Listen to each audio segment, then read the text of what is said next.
아유, 하기 싫어. 이렇게 늘 일하기 싫은 우리들이지만 막상 집에 와서도 주말에도 일 생각에서 벗어나지 못하고 있는 건 아닌가요? 무슨 전남친 전여친 생각도 아니고. 일뿐만 아니라 날 사사건건 공격하는 동료와 성격이 이상해서 자기 빼고 단톡방이 운영되는지 모르는 팀장에 대한 생각, 이놈의 회사 때려치워야지 하면서 이직에 대한 생각 때문에 제대로 쉬지 못하고 있진 않은지요. 이번 영상에서는 날 괴롭히고 스트레스를 자아내는 일 생각에서 벗어나 제대로 쉴 수 있는 심리 기술을 알려드리겠습니다. 일단 방법을 알려드리기 전에 생각보다 일에 대한 생각이 여러분에게 악영향을 끼치고 있다는 사실부터 알려드릴게요. 여러분들은 반추라는 말을 알고 계신가요? 바로 소가 한번 삼킨 먹이를 다시 개어내어 씹는 행위를 말합니다. 우리 역시 퇴근하고 나서는 일에 대한 생각을 멈춰야 하는데 직장과 일에 대한 반추를 하곤 합니다. 이 반추는 우리에게 그 즉시 스트레스를 일으킵니다. 어차피 해결도 잘 안 되면서 곱씹기만 할 뿐이니까요. 그 과정에서 우리는 온전히 쉴 수 있는 기회를 박탈당하고 신체적인 문제까지 일으킵니다. 잠을 잘 못 자게 만들고 잠을 잘 못 자니까 야식에 안 좋은 음식을 먹기도 하고 연구에 따르면 이러한 반추 사고가 반복되면 심혈관계 질환도 일으킨다고 합니다. 중요한 점 하나는 이 반추 사고로 인해서 우리가 일하는 데 사용되는 집행 기능이 저하될 수 있다는 점입니다. 즉, 일에 대한 생각 때문에 일을 제대로 못하는 지경까지 되는 거죠.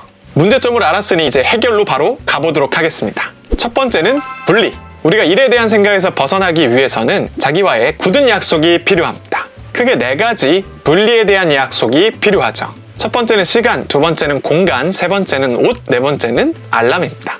첫 번째, 시간적인 분리는 이를테면 8시만 되면 일과 관련된 생각을 컴퓨터 전원 끄듯이 끄겠다는 약속을 말합니다. 특정 시간이 되면 일에서 벗어나 나를 위한 시간으로 쓰겠다고 약속을 하는 거죠. 이렇게 당신만의 루틴을 만들어야 됩니다. 8시면 8시, 7시면 7시 말이죠. 두 번째, 공간적인 분리는 집에서는 일을 하지 않겠다는 약속을 말합니다. 어쩌면 회사에 조금은 더 오래 남아있다 하더라도 집에서까지 일을 가져오거나 집에 와서 일 생각을 하지 않겠다는 약속인 거죠. 저 역시 고등학교 시절에 기숙사를 다녔었는데 기숙사는 토요일마다 집에 갈 수 있었어요. 그리고 일요일에 돌아오는 그런 기숙사였는데 저는 토요일에 집에 가자마자 다른 거 1치 안 하고 게임만 했습니다. 그래서 일요일 오후까지 미친 듯이 게임 하다가 다시 기숙사에 와서 공부했던 패턴을 계속 이어갔죠. 그렇게 해도 서울대에 갈 수 있습니다. 세 번째는 옷의 변화입니다. 옷도 공간처럼 상징적인 역할을 할 수 있거든요. 만약 당신이 집에서 일하는 사람이라고 해도 집에서 일할 때 입는 옷을 정해놓고 그 옷을 입을 때만 일하고 그 옷을 벗을 때는 쉬기로 약속을 해야 됩니다. 그래서 그 옷을 벗는 순간 당신은 자유로워지는 거죠. 이 공간과 옷의 변화는 꽤 단순해 보이지만 큰 효과를 발휘합니다. 인간은 의외로 단순한 부분이 있어서 상황과 옷의 변화만으로도 생각의 변화를 이끌어낼 수 있기 때문이죠. 네 번째, 마지막 분리는 스마트폰 알람입니다. 여러분도 혹시 카톡 알람에 깨보신 적 있지 않으세요? 카톡. 저도 가끔 그렇게 깬 적이 있어서 엄청 짜증이 났던 기억이 있습니다.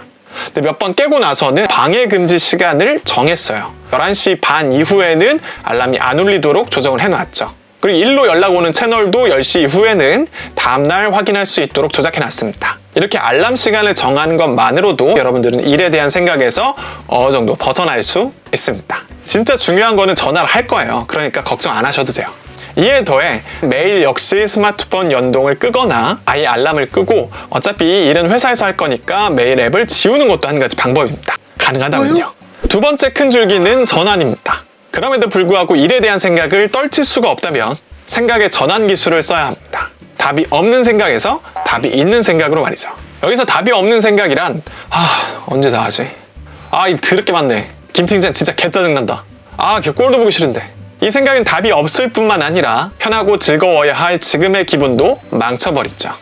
당신이 싫어하는 그 사람들이 당신을 직접 공격하지 않을 때조차도 당신은 공격을 받고 있는 겁니다. 그래서 이런 생각이 들 때마다 멈추고 생산성이 있는 생각으로 변화시켜야 합니다. 생각을 억제하는 방법은 별로 도움이 되지 않아요. 생각 억제는 그 무엇보다 어렵기 때문이죠. 하지 말라면 더 하고 싶은 것처럼 말이죠. 그래서 어떻게 변화시켜야 되냐면 그 일은 언제 몇 시에 하지?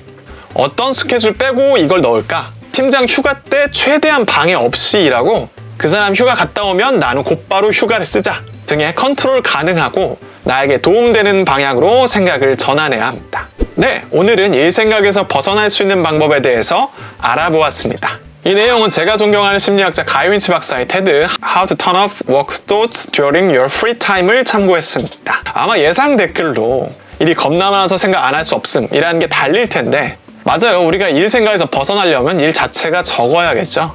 사장님들이 보고 계시다면 주 52시간 꼭 지켜주세요. 세 줄 요약 들어갑니다. 첫 번째, 퇴근 후에도 일에 대해서 계속 생각하는 것은 몸에 해롭다. 두 번째, 특정 시간, 특정 공간이 되면 일을 멈추는 나와의 약속을 하자. 알림도 꺼버리자. 일할 때 입는 옷과 쉴 때 입는 옷을 구분해 입자. 세 번째, 일에 대한 생각을 멈추지 않는다면 그것을 해결할 수 있는 생산적인 생각으로 전환하자. 여러분들의 일 걱정이 없는 진짜 자유 시간을 응원합니다. 그럼 안녕!